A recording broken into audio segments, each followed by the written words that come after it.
주일 예배 나오신 우리 성도님들 환영합니다. 우리 같이 기도하시고 우리 찬양 주님께 돌리겠습니다. 고맙고 감사하신 하나님 아버지, 주님의 은혜와 사랑 감사드립니다.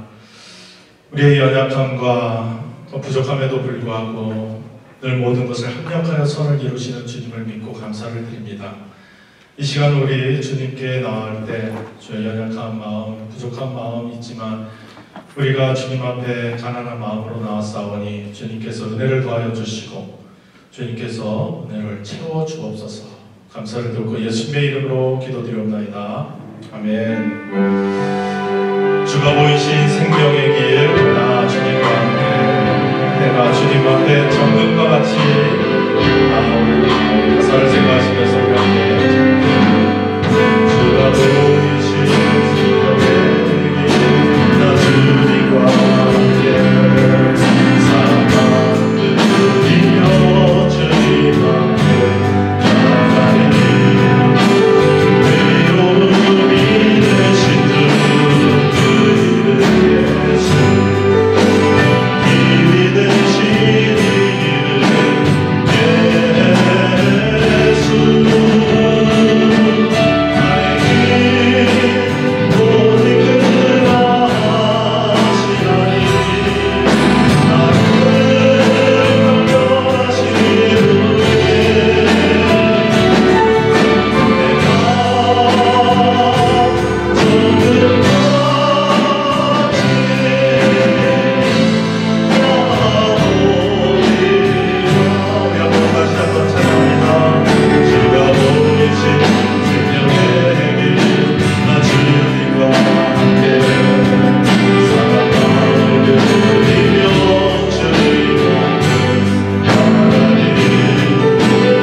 우리의 찬양을 받으시고 우리의 예배를 회복하여 주옵소서. 말씀을 주시고 주여 시간 되게 하옵소서. 성령님 역사하시고 인도하옵소서. 모든 영광을 주님께만 돌립니다. 주님 받아 주옵소서. 감사를 드리고 예수님의 이름으로. 우리 모두 일어나셔서 모든 열방 죽을 때까지 찬양하시겠습니다.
내가 여호와를 항상 내 앞에 모시며 그가 내 우편에 계심으로 내가 요동치 아니하리로다. 주께서 생명의 길로 내게 보이시니 주의 앞에는 기쁨이 충만하고 주의 우편에는 영원한 즐거움이 있나이다. 만군의 하나님 아버지, 오늘도 귀한 상 허락하셔서 이부 예배로 아버지 앞에 찬송과 존귀와 영광과 경배와 우리의 마음을 다하여서 살아계신 하나님께 예배를 드리오니 이 한 시간 우리 가운데 하나님 친히 자정하시며 이 자리에 선 주의 백성들의 심령 위에 성령께서 역사하여 주옵소서. 우리가 이 한 시간만큼은 세상의 모든 걸 다 내려놓고 오직 우리 하나님께 초점을 맞추어 마음과 뜻과 정성 다하여 목숨 다하여 신령과 진리 안에 예배하게 하여 주시옵소서. 성부 하나님, 성자 예수님, 성령 하나님, 삼일체 하나님께서 주의 몸된 교회 위에 오늘도 예배를 드리는 모든 성도들의 머리 위에 가정 위에 온종일 충만하게 역사해 주시옵기를 우리 구주 예수님의 이름으로 기원하옵나이다. 아멘.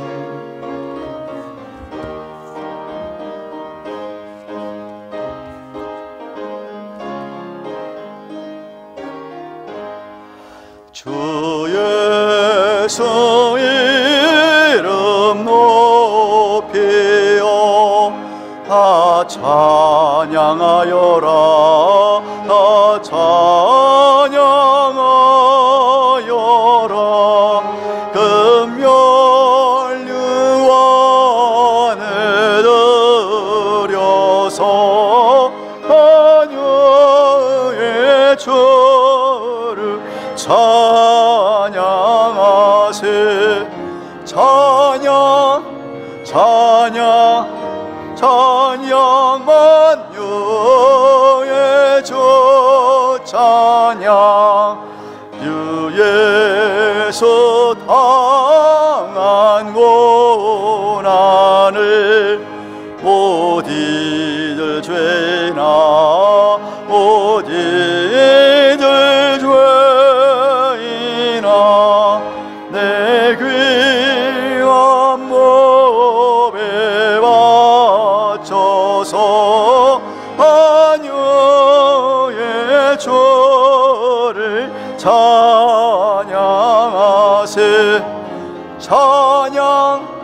찬양 찬양 만유의 주 찬양 이 지구 위에 거하는 온 지파 족속들 온 지파 족속들 그 크신 위엄 높여서 만유의 주를 찬양하세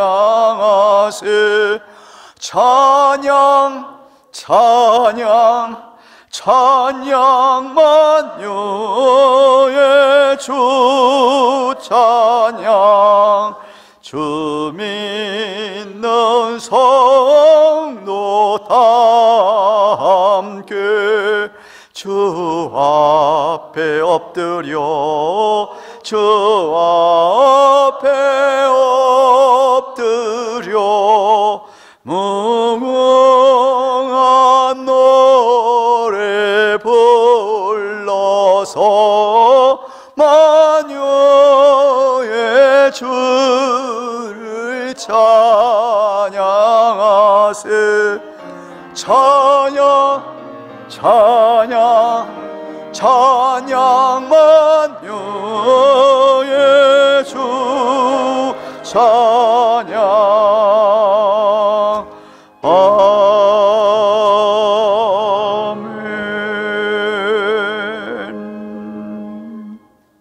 성시 12번을 교독합니다. 허물의 사함을 얻고 그 죄의 가리움을 받은 자는 복이 있도다.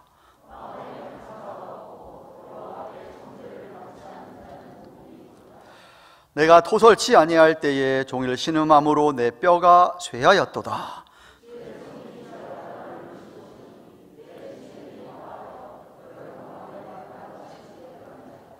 주께 내 죄를 아뢰고 내 죄악을 숨기지 아니하였더니 이로 인하여 무릇 경건한 자는 주를 만날 기회를 타서 주께 기도할지라.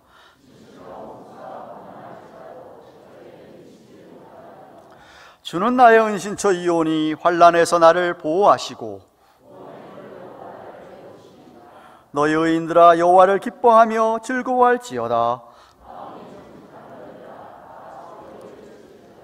아멘.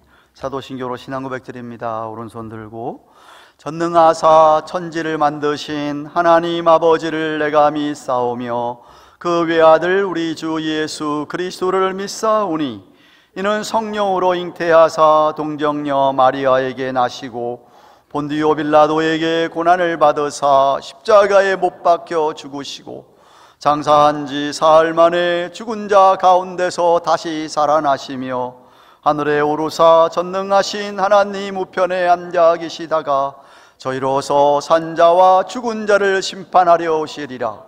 성령을 믿사오며 거룩한 공회와 성도가 서로 교통하는 것과 죄를 사하여 주시는 것과 몸이 다시 사는 것과 영원히 사는 것을 믿사옵나이다. 아멘.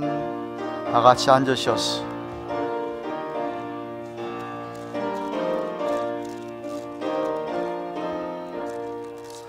만세 반석 열리니 내가 들어갑니다.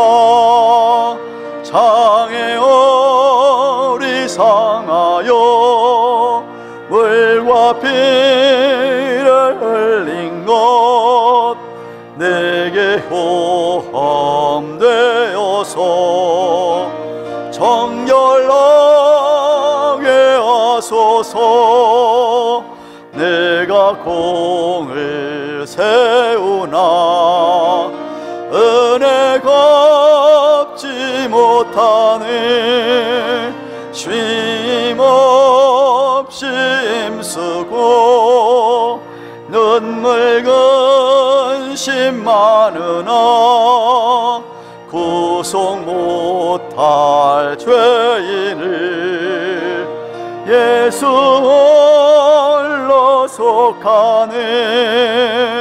빈손 들고 앞에 가 십자가를 붙드네. 의가 없는 자라도 도와주심 바라고 생명샘에 나가니 마음을 씻어 주소서. 살아생전 숨쉬고 저거 세상 떠나서 거룩하신 주 앞에 끝날 심판 당할 때 등대반서 열리니 내가 들어갑니다.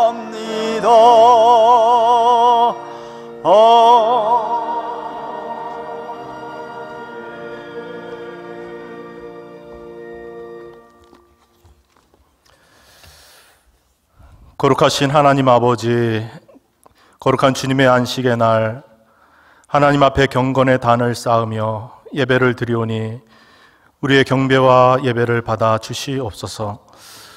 지난 일주일 동안 지은 우리의 모든 죄와 허물을 용서하여 주시고 우리의 영과 혼과 온몸이 이 시간 성령으로 새롭게 되어 주님의 은혜를 충만히 받는 귀한 은혜의 시간이 되게 하여 주시옵소서. 주님, 우리가 이 세상을 살아갈 때 이해할 수 없는 어려움도 있고 또한 알 수 없는 앞날의 일로 걱정 근심이 앞서기도 하지만 우리의 눈을 들어 인자하시고 전능하신 하나님을 바라보게 하시고 더욱 주님을 의지하고 믿고 기도하는 믿음의 성도들 다 되게 하여 주시옵소서. 거친 광야 같은 이 세상에 살면서 때로는 사망의 음침한 골짜기를 걸어갈지라도 두려움에 사로잡히지 않게 하여 주시옵고 광야의 길을 만드시고 사막에 강을 내시는 주님을 믿고 걸어갈 수 있도록 우리의 연약한 믿음을 말씀과 기도로 견고케 하여 주시옵소서. 우리의 삶의 제일 되는 목적은 하나님을 영화롭게 하며 주님을 영원토록 즐거워하는 것임을 기억하게 하여 주옵소서.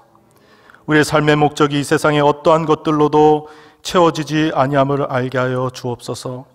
범사에 하나님의 마음을 헤아려 알게 하여 주시고 주의 뜻을 분별하게 하여 주시며 주님의 기쁨이 되는 복된 삶을 살게 하여 주옵소서.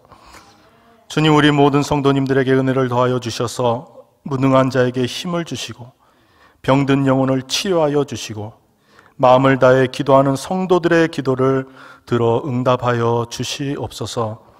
이 시간 주님의 말씀을 받고자 합니다. 담임 목사님의 말씀을 통해서 선포되는 하나님의 말씀을 성령의 감동으로 전하며 함께 받게 하시고 주시는 말씀을 통하여 우리의 삶이 밝은 빛으로 인도함을 받게 하시고 심령이 가난한 모든 성도들에게 복된 양식이 되게 하여 주시옵소서. 오늘 임직자 피택을 위한 공동의회를 열고자 합니다. 이 시간도 주님 함께하여 주시옵고 모든 주님의 뜻만 성취가 되며 모든 주님의 종들에게 주님의 뜻을 겸허히 겸손히 받아들이는 순종의 마음 또한 허락하여 주시옵소서. 예배를 돕는 모든 손길을 축복하여 주시고 글로리아 찬양대의 찬양을 흠양하여 주시옵소서.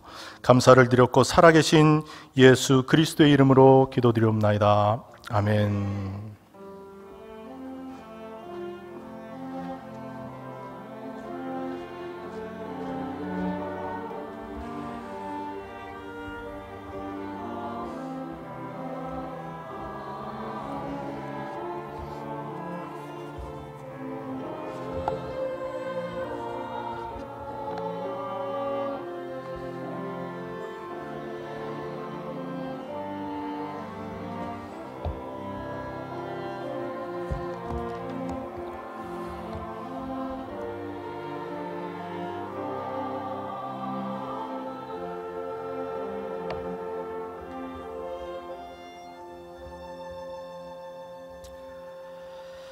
네, 말씀 지난주에 이어서 누가복음 오늘 22장 54절부터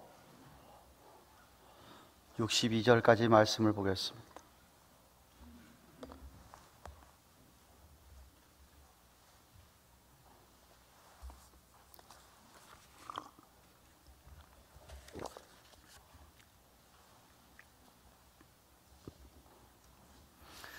누가복음 22장 54절부터 62절까지 말씀 찾으셔서 한 절씩 교독합니다.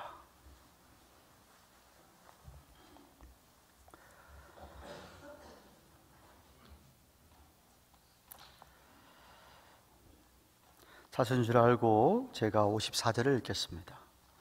예수를 잡아 끌고 대제사장의 집으로 들어갈새 베드로가 멀찍이 따라가니라. 사람들이 뜰 가운데 불을 피우고 함께 앉았는지라.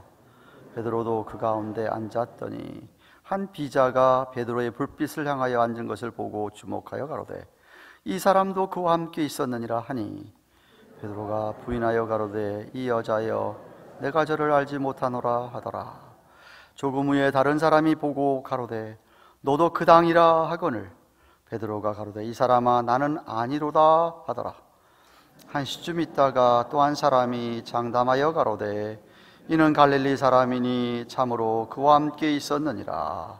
베드로가 가로되 이 사람아 나는 너 하는 말을 알지 못하느라 하고 방금 말할 때에 닭이 곧 울더라. 주께서 돌이켜 베드로를 보시니 베드로가 주의 말씀 오늘 닭 울기 전에 내가 3번 나를 부인하리라 하심을 생각나서 같이 밖에 나가서 심히 통곡하니라. 아멘.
우리에게 인간들에게 주시는 선물이 많습니다. 빛을 주시고 태양을 주시고 공기를 주시고 물을 주시고 우리에게 주시는 것이 참 많은데, 선물들이 많은데 가장 귀한 선물, 가장 큰 선물은 인간의 죄를 용서하시는 것입니다. 죄 용서함이 없다고 한다면 구원이 있을 수가 없고, 하나님과 화목하게 지낼 수도 없고, 죽음을 이기는 승리도 맛볼 수가 없고, 저 천국에 가는, 천국에 대한 기대도 할 수가 없습니다. 이어령 교수 하면은 모르는 사람이 거의 없으시죠? 한국에, 모르겠어요. 여기서 자라는 아이들은 모르겠지만, 이어령 교수가 꼭 한 달 전에 세상을 떠나셨습니다. 88세에 돌아가셨습니다.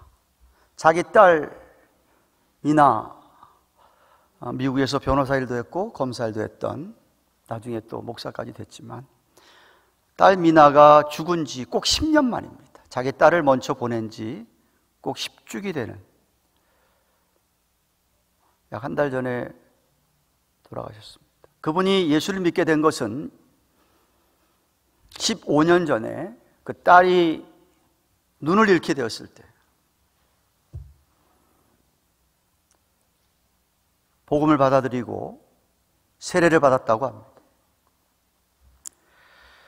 작년에 2021년에 딸 죽음을 구주기를 맞으면서 책을 한 권 쓰셨습니다. 암투병 중이시면서, 당신이 복막암이 퍼져가지고 온몸에 다 퍼져 있는 상태에서도 치료를 안 받으시면서 책을 한 권 쓰셨습니다. 책 제목이 뭐냐면 딸에게 보내는 굿나잇 키스, 딸에게 보내는 굿나잇 키스 라는 책을 썼어요. 그 책의 끝부분 276페이지 보면 이런 글이 있습니다. 수척한 얼굴로 마지막에 나에게 돌아온 너, 네가 살던 고향집에 돌아온 너는 패자가 아니었다. 천사들이 널 호위하였고 하나님이 성령의 빛을 보내셨다. 장한 딸, 지혜로운 딸, 나를 눈뜨게 한 효녀, 고맙다. 내 딸아, 이제 굿나잇 키스를 보내지 않겠다. 밤이 없는 빛의 천국, 너는 영원히 잠들지 않는 하늘의 신부가 되었으니까 라고 썼습니다. 그분이 돌아가실 때, 임종할 때에 임종을 지켜보던 아들이 아버지의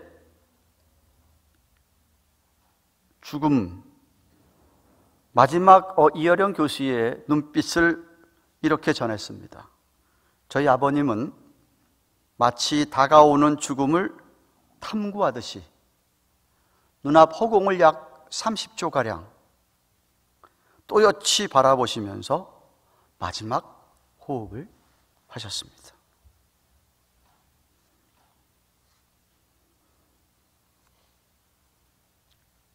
그분이 살아계실 때 이런 말을 남겼다고 합니다. 사람이 태어날 때는 혼자 울고 모두가 다 웃지만, 아이가 태어날 때, 그런데 사람이 죽을 때에는 모두 다 울고 혼자 웃으며 천국으로 간다.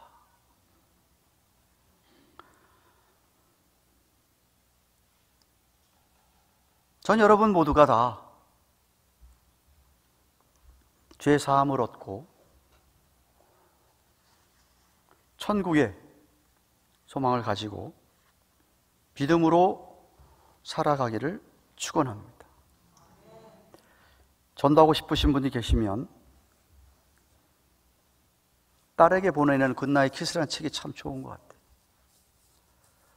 딸로 말미암아 나이가 70이 넘어서 예수를 믿었던 이어령 교수였습니다. 하나님이 인간에게 베푸시는 큰 은혜 가운데 죄를 사해 주시는 은혜, 모세에게 자신을 계시하실 때 이렇게 말씀하십니다. 출애굽기 34장 6절 하반절 7절 상반절. 여호와로라 여호와로라 자비롭고 은혜롭고 노하기를 더디하며 인자와 진실이 많은 하나님이로다. 인자를 멀시 긍휼을 베푸는 겁니다. 천대까지 베풀며 악과 과실과 죄를 용서한다. 미가 선지자는 미가서 7장 8절에 주와 같은 신이 어디 있으리라. 주께서는 죄악을 사유하시며 그 기업에 남은 자의 허물을 넘기시며 인애를 기뻐하심으로 노를 항상 품지 아니하시나이다. 사도 요한은 요한일서 1장 7절에 저가 빛 가운데 계신 것 같이 우리도 빛 가운데 행하면, 믿는 사람들을 향해서 말씀하시는 겁니다. 우리가 빛 가운데 행하면 우리가 서로 사귐이 있고 그 아들 예수의 피가 우리를 모든 죄에서 깨끗게 하실 것이요. 믿으시기 바랍니다.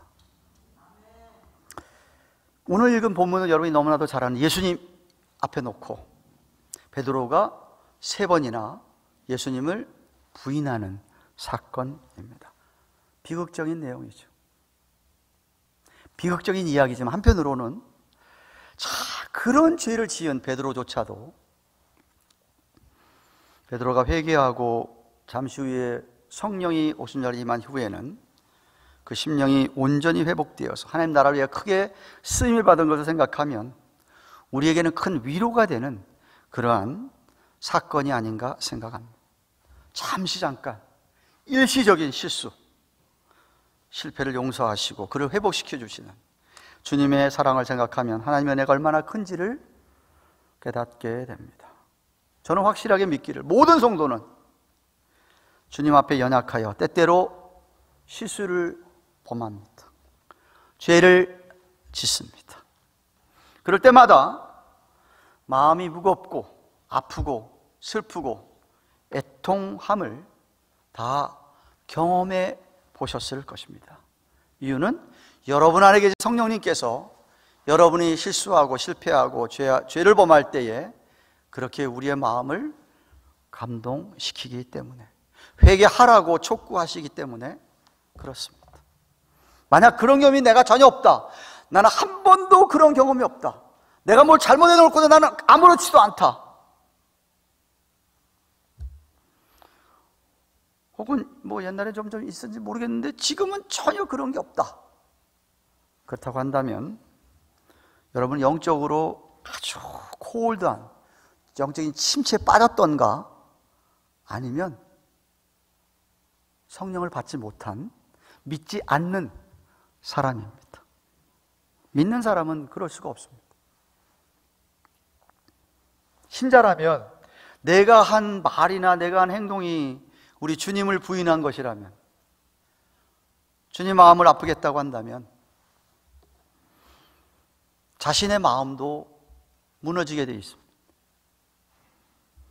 그것 때문에 주님께 간절히 자백하고 회개하고, 그럴 때 주님이 또 주시는 용서를 경험하는, 그래서 그 사죄의 은혜가 너무 기쁘고 좋아서 즐거워서 회복이 되어서 다시금 삶에 힘을 내고 그 속에 기쁨이 넘치게 되어 있습니다. 오늘 본문의 사건을 여러분과 함께 나누기 전에 제가 이때까지 누가복음 22장이 무척 긴 장입니다. 이 긴 장을 강해해 오면서 베드로가 왜 실패했던가, 베드로가 실패한 원인이 뭔가 여러분과 이미 말씀을 나눴습니다. 다시 한번 좀 그것을 복습하면서 우리의 경각심을 좀 주의를 기울이기 원합니다. 지난주에 살펴보았습니다. 당시에 베드로는 결함이 있는 신자, 디펙티드 된 신자였습니다. 그래서 점점 무너지기 시작을 합니다. 그래서 큰 실패를 경험하는데, 이렇게 주님을 부인하게 된 첫 번째 스텝이 뭐였느냐 하면 자만한 것이었습니다. 자만심이었습니다. 주님이 분명히 말씀하셨거든요. 너희가 다 나를 부인하고 떠날 것이라고 분명히 말씀을 하셨음에도 불구하고 그 경고를 무시하고 33절에서도 얘기했지만 주여 내가 주님과 함께 감옥에도 갇힐 것이고 주님과 함께 내가 죽는데도 죽을 준비도 돼 있다라고까지 이야기했던 베드로였습니다. 마태복음 20장 33절에서는 다 주님 버릴지 몰라도 이 제자들이 다 버리지만 자기는 안 버린다, 자기는 절대로 주님 버리지 않겠다라고 자만했던 베드로였습니다. 경고의 말씀을 들었음에도 불구하고 하나님이신 예수님이 직접 그 말을 했음에도 불구하고 심각하게 받아들이지 않았습니다. 실패한 두 번째 스텝은 기도하지 않는 것이었습니다. 물론 그렇게 자만하고 하나님의 말씀을 별로 그렇게 심각하게 안 들으니까 당연히 기도하지 않죠. 그런 사람은 기도 안 합니다. 예수님은 지금 겟세마네 동산에 올라가셔서 정말 그렇게 기도하는데 야 니들 좀 기도하라고 했는데 3번씩이나 자다가 깨나서 제발 좀 기도하라 했지만 그들은 기도하지 않았습니다. 베드로도 기도하지 않았습니다. 예수님이 어째서 자고 있냐? 시험에 들지 않게 좀 깨서 기도하라. 기도 안 했습니다.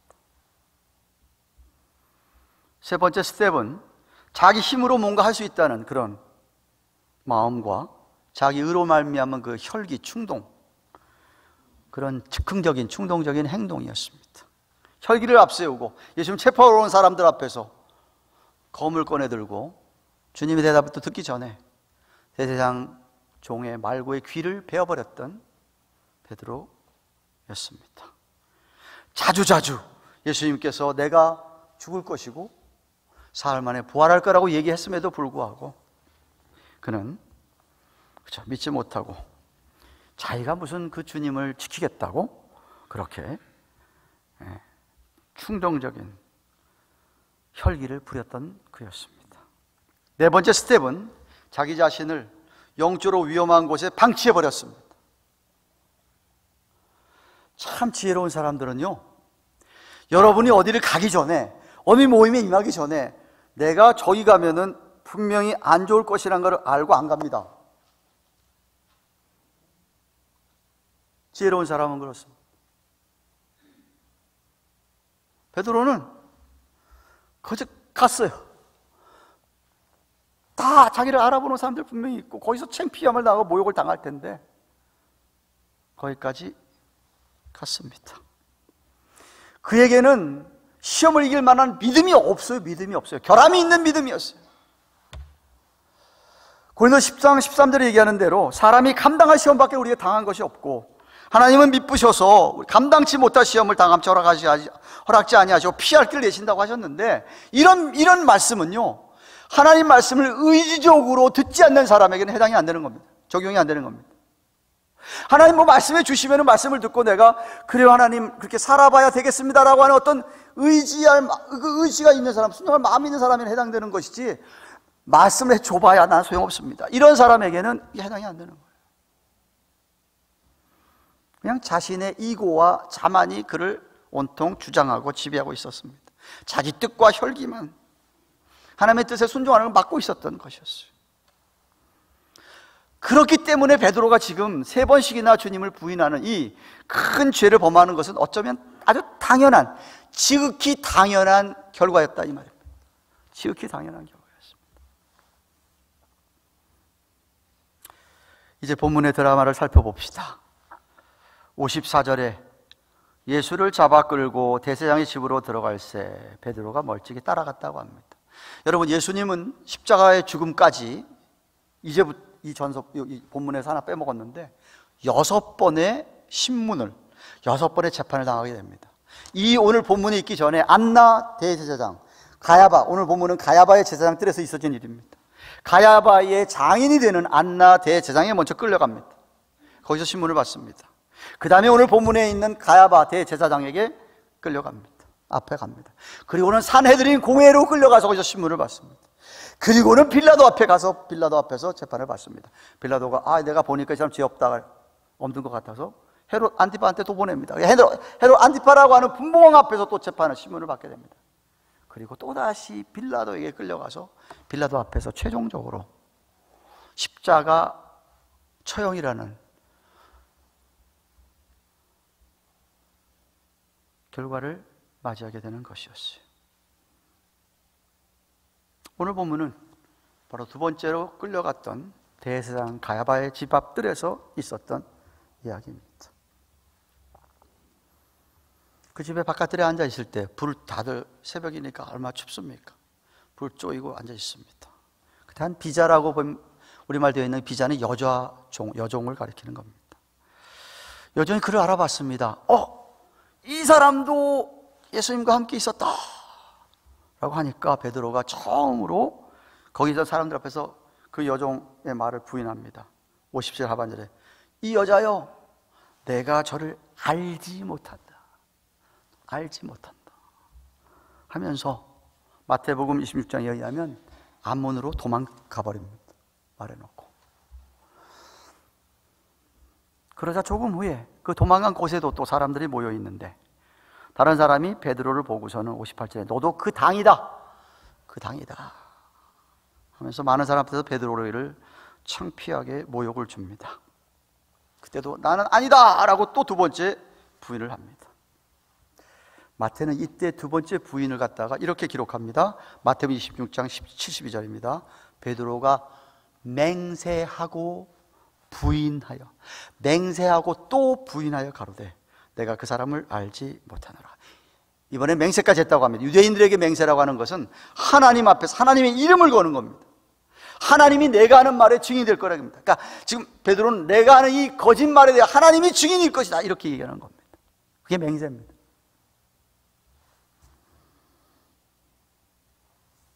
조금 전까지만 해도 자신만만하고 당당했던 베드로, 몇 시간 전입니다. 지금은 하나님 이름까지 걸면서 모른다. 이렇게 두 번째로 예수님을 부인하고 1시간쯤 흘렀습니다. 1시간쯤. 59절에 의하면은 또 한 사람이 장담하면서 이는 갈릴리 사람이니 진짜 참으로 그와 함께 있었다 라고 말합니다. 아마도 베드로가 갈릴리 사투리, 방언을 좀 억양을 좀 쓴 것 같습니다. 분명하다, 이 사람 생김새도 비슷한데 갈릴리 그런 말 하는 거 보니까 분명하다라고 말하는 것이었죠. 그러자 베드로가 정말 영적인 밑바닥으로 떨어집니다. 60절 상반절 이 사람아 나는 너 하는 말을 도무지 알지 못하노라. 세 번째 부인하는데 마태는 그 세 번째 부인을 이렇게 적고 있습니다. 마태 26장 74절에 저가 저주하며 curse on himself, 그가 저주하며 맹세하여 가로되, 두 번째 맹세고 가로되 내가 그 사람을 알지 못하노라 라고 하였다고 합니다. 살아계신 하나님 앞에서 맹세할 뿐만 아니라 이제는 자기 자신을 저주하며 모른다고. 이 말은 무슨 말이냐면 내가 지금 이 말하는 것이 정말 사실 아니면 하나님이 나를 죽여도 좋다 이런 이야기입니다. 죽여도 마땅하다 이런 이야기죠. 저주할 것이다. 자, 베드로가 이렇게까지 주님을 부인하고 하나님 앞에 맹세하고 하나님 앞에 예수님을 세상에 저주까지 할 수 있다라고 하는 것은 저와 여러분에게 참으로 경각심을 주는 경종이 아닌가 생각합니다. 그 순간에 베드로에게는 하나님 없습니다. 하나님 이름은 걸지 모르지만 그 앞에 하나님은 없습니다. 하나님이 보고 계시다는 사실을 그는 잊고 있습니다. 영적으로 어두워져서 모든 영적 감각을 잃어버리는 것이죠. 저와 여러분이 죄 짓는 순간은 이런 순간입니다. 하나님이 그 순간은 보지 않겠지. 그 순간은 여러분이 하나님을 잊기 때문에 죄 짓는 거예요. 다윗이 왜 그날 밤에 옥상에 올라가서 다른 사람 다 전쟁에 나갔는데 자기만 왕이 올라가서 전쟁 나가지도 않고 옥상에 올라가서 서성거렸어요? 그리고 왜 그 밑에 쳐다보는데 발가벗은 밧세바가 목욕하는 걸 보고서는 자기 방으로 끌어올렸습니까? 하나님이 그 순간에 보고 있다는 사실을 잊은 거예요. 우리 개혁주의 신앙이 그런 겁니다.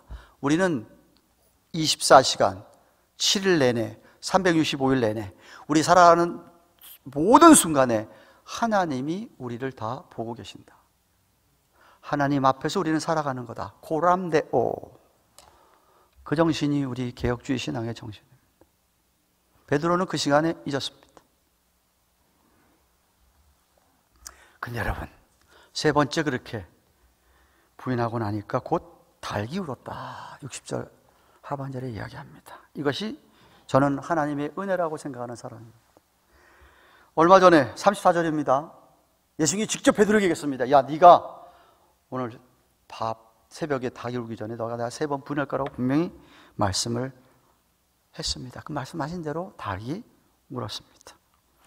베드로가 닭 우는 소리를 들은 것이죠.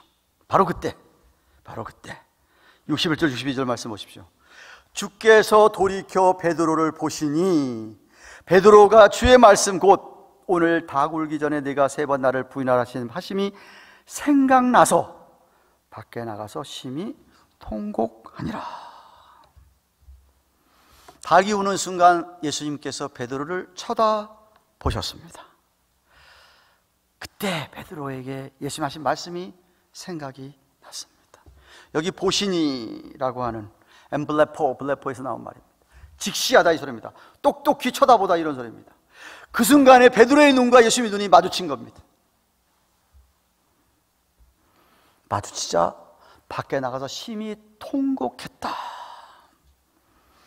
에클라우센, 클라오에서 나온 말인데 이 단어는 통곡했다는 단어가 자기 사랑하는 아버지 어머니나 자기 식구들이나 가까운 사람이 죽었을 때에 죽음을 앞에 놓고 통곡하는 그 죽음입니다. 그 통곡입니다. 대성통곡을 하는 것이죠.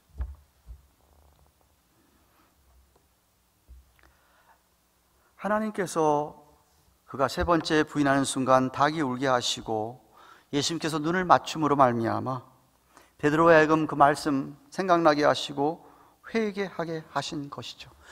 그래서 제가 닭 우는 소리가 은혜라고 얘기한 겁니다. 여러분, 회개도 여러분 마음대로 안 됩니다. 하나님이 은혜를 주셔야 회개가 되는 것이죠. 닭이 우는 순간, 주님과 눈을 마주치는 순간 그는 꼬꾸라졌습니다. 특별한 은혜지요. 여러분, 어떤 사람들은요 닭이 울어도 회개하지 않습니다. 주님이 눈을 마주쳐도 회개하지 않습니다. 화인 맞은 양심인지 하나님의 버림받은 인생인지 둘 중에 하나죠. 사인을 주시는데도 회개 안 하죠. 안타까운 이야기입니다. 저는 베드로가 이 대성통곡하는 장면이 베드로의 참 모습이라고 생각하는 사람이에요. 자신이 지은 죄에 대하여서 큰 고통 속에서 말씀을 깨닫고 심령이 변화받게 됩니다. 가룟 유다와 달리 그는 믿음으로 주께 돌아옵니다. 작은 믿음, 결함이 있던 믿음이 연약해서 미끄러졌지만 그래도 그 작은 믿음은 진짜였기 때문에, 어텐틱했기 때문에 그래서 그는 다시 돌아오게 됐죠. 아니, 예수님께서 말씀하신 대로 32절에 말씀한 대로 예수님께서 그의 믿음이 떨어지지 않게 기도했기 때문에, 그 기도의 응답 때문에 회복이 가능하였습니다. 자신의 구세주의 사랑과 은혜에 압도되어서 자신의 그 지은 죄, 신실하지 못하였음을 깨닫고 주체를 못하고 나가서 심히 통곡할 수밖에 없었습니다.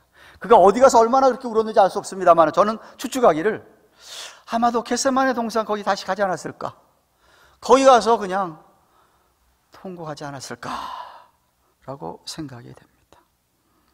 어디였든지 간에 그는 그렇게 정말 홀로 주 앞에 죄를 고백하며 용서를 구하고 있었을 것입니다. 그리고 주께서는 용서하셨죠.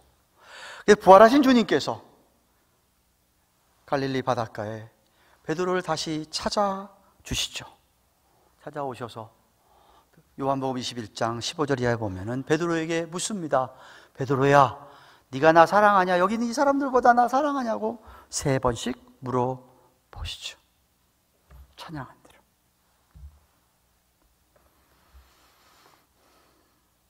사랑합니다, 주님. 아시는데 왜 자꾸 물어보시죠? 어떤 학자들은 3번 부인했기 때문에 3번 물어봤다라고 해석하는 분도 계시지만 잘 모르겠습니다만 이미 알고 계신 주님께서 물어보신 것이죠. 그래서 그는 용서를 체험했습니다. 사랑하는 여러분, 주님을 3년 동안 따라다녔던 베드로, 그토록 사랑을 받고 그 제자 12명 가운데서도 가장 수석 제자로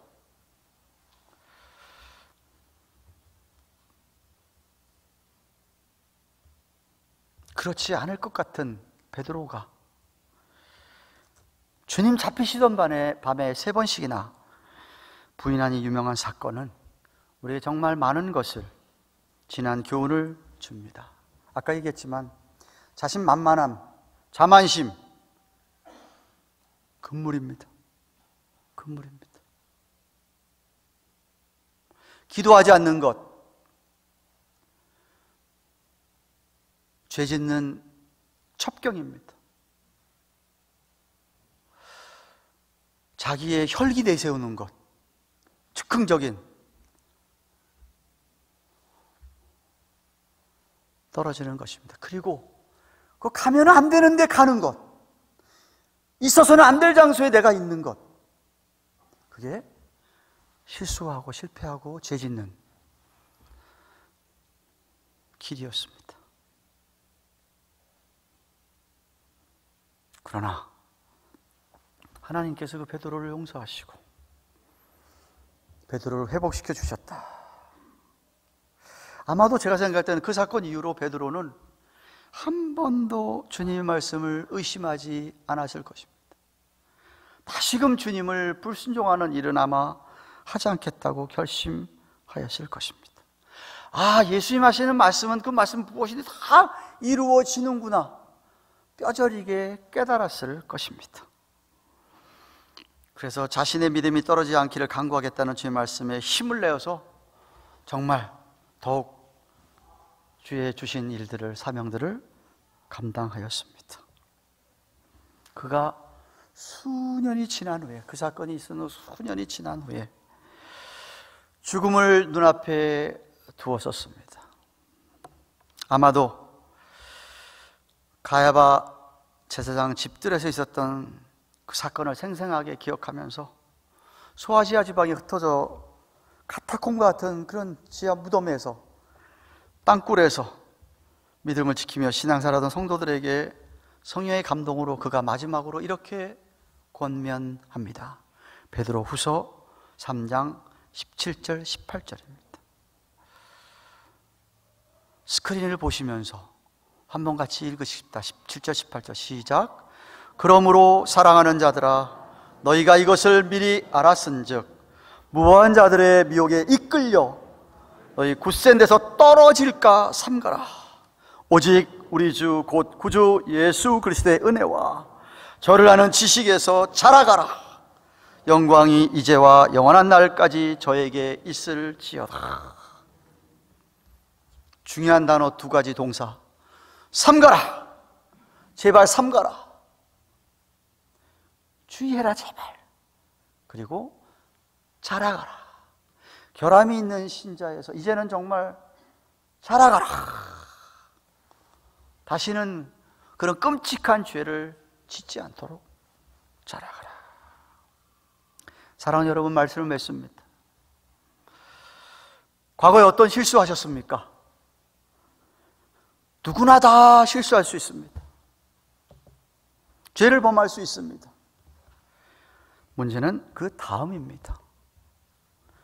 영적 회복은 여러분이 주님의 말씀을 기억하는 데서 시작합니다. 주의 말씀이 생각나는 데서 시작하게 되어 있습니다. 제발 성령의 음성에 귀를 기울이십시오. 달 기우는 소리를 들을 수 있어야 됩니다.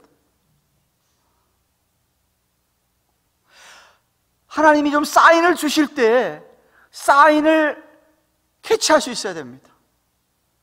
자꾸 사인을 주시는데도 무시해 보세요. 큰 코 다칩니다. 왜 병도 그렇잖아요. 여러분 자신 누구도 자신 잘 알잖아요. 좀 이상한데? 이거 왜 그러지? 조그마한 사인이 몸에 오잖아. 오는데 그냥 가만히 있어? 미련하게? 한국 사람들은 너무 잘 참아서 문제야. 병 키우지. 참고 병 키우고 그냥 잔뜩.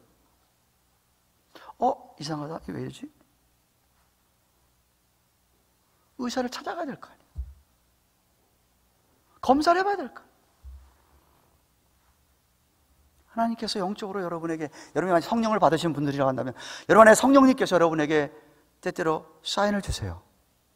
누구와 대화 가운데, 어떤 사건 가운데 그 사인을 캐치할 수 있어야 돼요.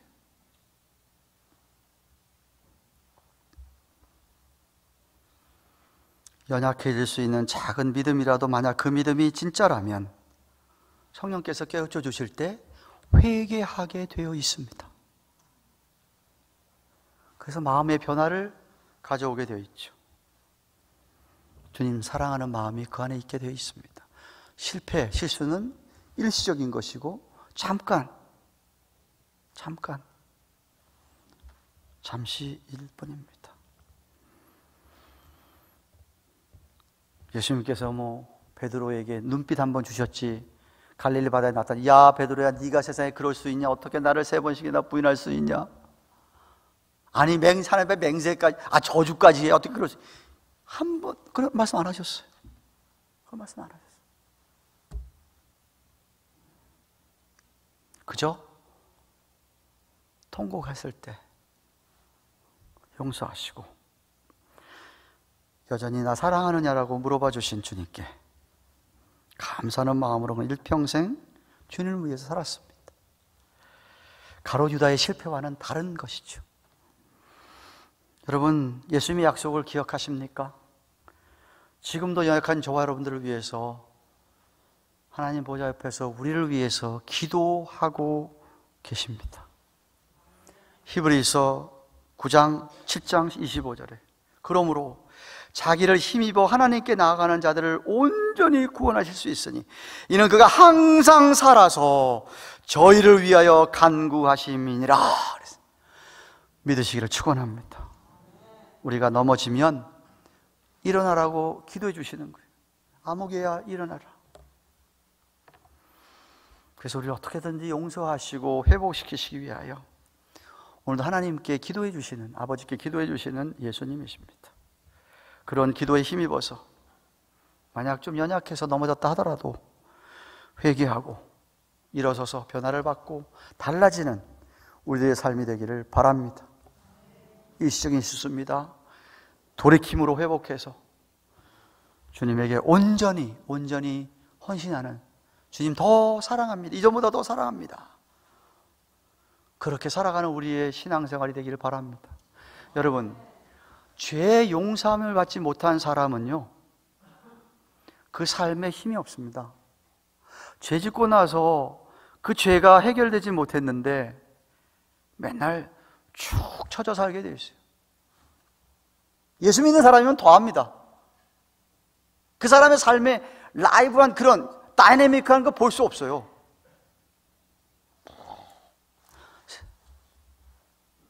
네, 죄 용서함을 받은 사람, 하나님께서 회복시켜 주신 사람, 정말 라이브하죠.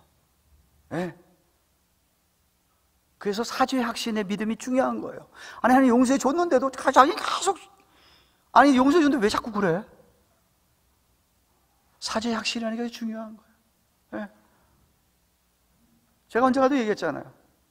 여기는 한국에서 맨날 걸어가면 땅만 보고 가는 사람은 전부 다 거의 다 예수 믿는 사람이라고. 땅만 세상 제법 자기가 다 지고 하는 모양으로 땅만 보고 살아. 잘못된 것이죠. 한국 교회 특징은 주님 앞에, 교회 앞에는 예배 시간도 계속 죄만 생각하면서 용서해 주셔서, 예배 시간에 어떤 그런 죄의 사함을 받은 은혜 때문에 하나님 앞에 찬양도 기쁘고, 어떤 그런 라이브한 그런 예배가 아니라는 거예요. 정말 진짜 미국 교회 잘 믿는 사람들 교회 가보세요. 주일날 예배가요 페스티벌입니다. 페스티벌. 기쁘고 즐겁게. 흑인들 예배 가보셨어요? 와, 장례식 가보셨어요? 흑인들 장례식에? 이건 무슨 죽은 사람의 슬픔 하나도 없어요. 기쁘고 즐겁고 찬양하고 완전 이거 잔치야, 잔치. 나 그거 진짜 믿음이라고 생각하는 사람입니다. 사죄의 확신. 베드로의 죄까지 용서하신 하나님, 여러분의 크고 작은 죄를 용서해 주실 줄로 믿습니다. 확신을 가지고 기쁘게 즐겁게 역동적인 삶이 되기를 주님의 이름으로 축원합니다. 기도하십시다. 감사하십니다.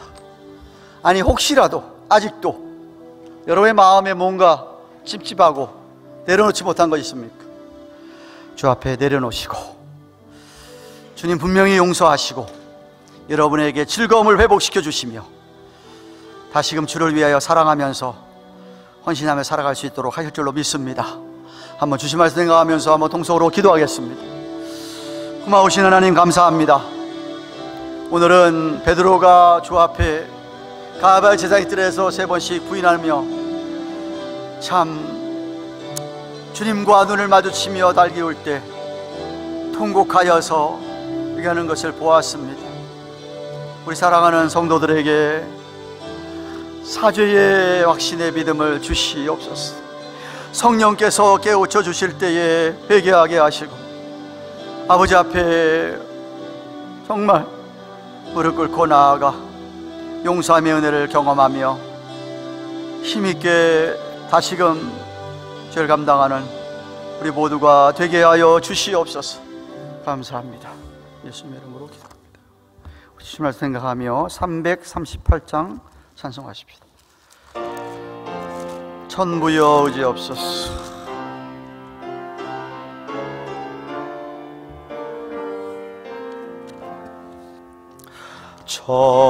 천부여 의지없소서. 손 들고 옵니다. 주 나를 박해하시면 나 어디 가리까.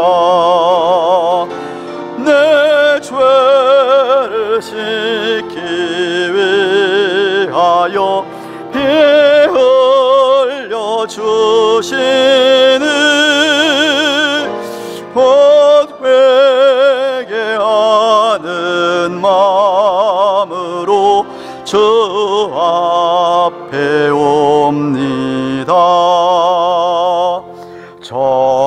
전부터 계신 주께서 영축을 영원을 보혈로 구해 주시니 그 사랑 한없네. 내 죄를 씻기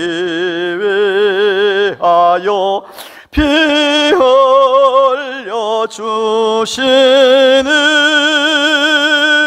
곧 회개하는 마음으로 주 앞에 옵니다.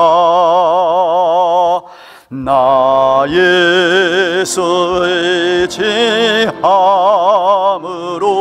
큰 권능 받아서 주 앞에 구한 모든 것 늘 얻겠습니다. 내 죄를 씻기 위하여 피 흘려 주시는 곧 회개하는 마음으로 주 앞에 옵니다.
하나님의 넘치길 축원합니다. 오늘 처음 저희들과 함께 예배하는 분들 계십니다. 강인재 미대 예배 일어나시겠습니까? 박수로 환영하겠습니다.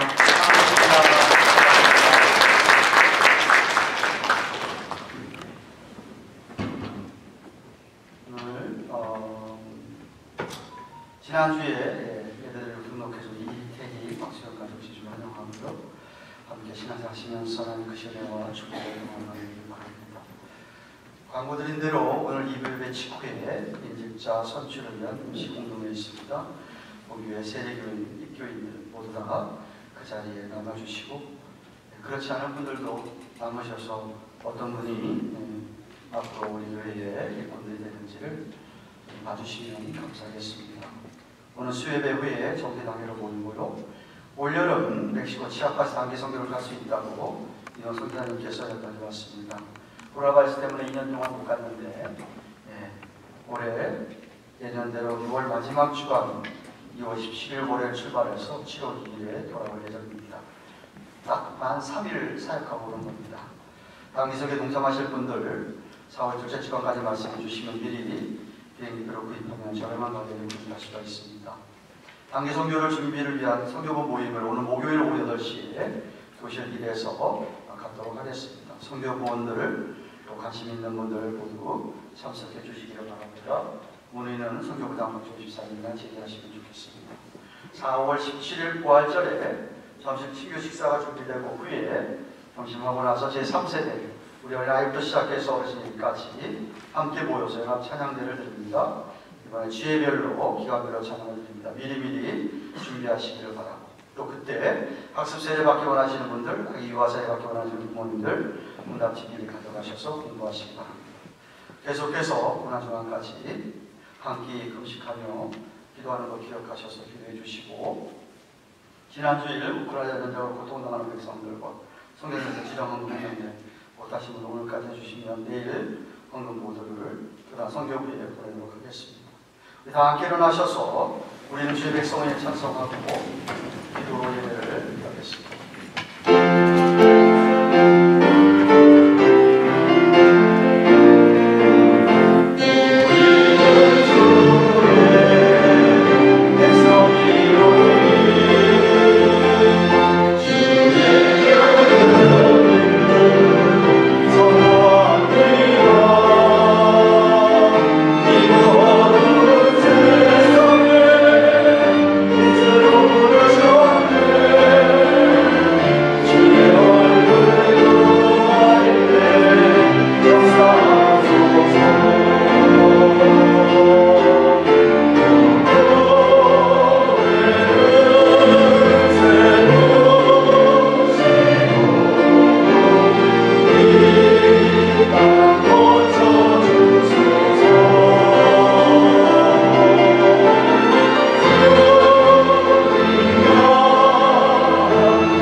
이렇게 오늘도 아버지 앞에 나와 예배를 드릴 수 있도록 놀라운 특권과 축복을 주셔서 감사를 드립니다.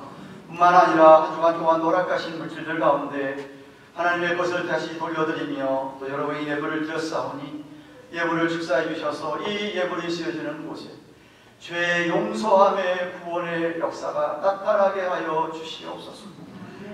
믿음으로 돌아서는 귀한 주의 백성들이 이전을 가득하게 하시고 온 세계 만방 곳곳에 복음의 구원의 소식이 널리 전달되도록 역사하여 주시옵소서.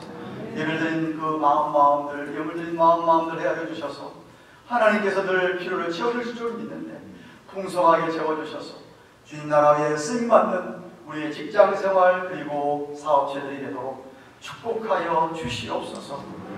이제는 우리의 구주가 되시는 예수 그리스도의 그 크신 은혜와 하나님 아버지의 말로 할 수 없는 영원하신 그 극진하신 사랑과 성령님의 감화감동하심, 교통하심, 함께하시며 위로하시는 은혜가 성령님께서 깨우쳐 주실 때마다 즉각 회개하여 사죄의 확신을 가지고 정말 다시금 회복하여서 하나님 앞에 기쁘고 즐겁게 이 땅을 살아가며 선교적 삶을 살기를 소원하는 주의 백성들의 머리 위에, 생업 위에, 허락하신 우리의 자녀들 위에 세워주신 교회와 저 우크라이나 땅 위에 온 세계 만방에서 수고하시는 선교사님들의 사역에 이제로부터 영원토록 함께 계실지어다.